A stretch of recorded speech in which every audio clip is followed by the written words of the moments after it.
سید عطا اللہ شاہ بخاری رحمۃ اللہ علیہ نے فرمایا تھا، غالباً انہی کا قول ہے، میں نے ایک جگہ پڑھا تھا 1950 کے قریب، کوئی 49 یا 50، انہوں نے فرمایا تھا کہ مجھے ایسا نظر آ رہا ہے کہ پاکستان میں ایسی محنت کی جائے گی کہ یہاں اسلام نہیں رہے گا، اور ہندوستان میں ایسی محنت کی جائے گی کہ وہاں مسلمان نہیں رہے گا۔ تو ہم اسی طرف بڑھ رہے ہیں، اللہ تعالی ہماری حفاظت فرمائے۔ ہر نعمت ملک میں موجود ہونے کے باوجود مقروض بھی ہیں، پریشان بھی ہیں،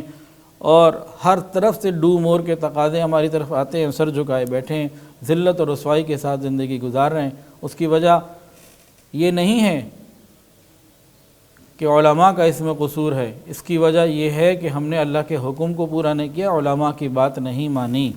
کل ایک مجھے میسیج آیا بڑا تکلیف دے، اس پوری تفصیل میں یہ لکھا ہوا تھا کہ پاکستان کے سارے بگاڑ کا مقصد یہ سارے بگاڑ کی جو وجہ ہے یہ صرف علماء کرام ہیں۔ ویڈیو کے نیچے سبسکرائب کے بٹن پہ کلک کریں، بیل کے آئیکن پہ کلک کیجئے تاکہ ہر نئی ویڈیو کی نوٹیفیکیشن آپ کو مل جائے۔